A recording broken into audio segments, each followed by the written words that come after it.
Hi guys, welcome back to Sue's All-in-One channel. In today's video, I'm going to show you how to make North Karnataka style green gram curry. Now let's get started and check out the recipe. For that, I've taken 2 cups of sprouted green gram, transferring it into the pressure cooker, adding 2 cups of water. Green gram should be nicely cooked and mushy, so I'm going to give it 3 to 4 whistles. Now in a pan I'm taking 2 tablespoons of oil. Once it's hot, I'm going to add half tablespoon mustard seeds and half tablespoon cumin seeds. Let it splutter and then add half tablespoon urad dal and saute till the urad dal is golden brown. Then add 4 chopped green chilies, 2 tablespoons of grated ginger. Saute for 30 seconds and add 1 tablespoon of curry leaves and saute for 30 more seconds. Then add thinly sliced onions of 1 cup and saute till the onions are soft.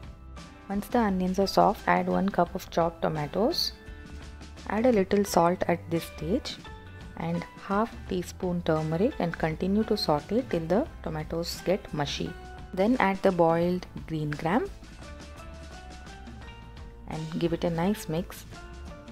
Add a cup of water and let it cook for 5 minutes.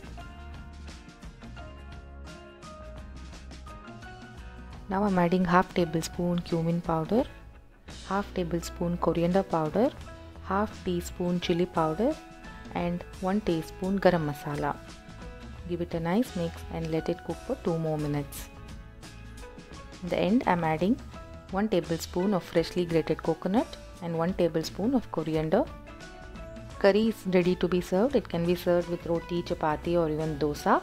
You can use normal green gram for this recipe as well. I have used the sprouted ones because it will not have any side effects such as acidity. I hope you'll enjoy this recipe. If you have liked the video, please do leave a comment in the comment section below. Thanks for watching. Have an amazing day.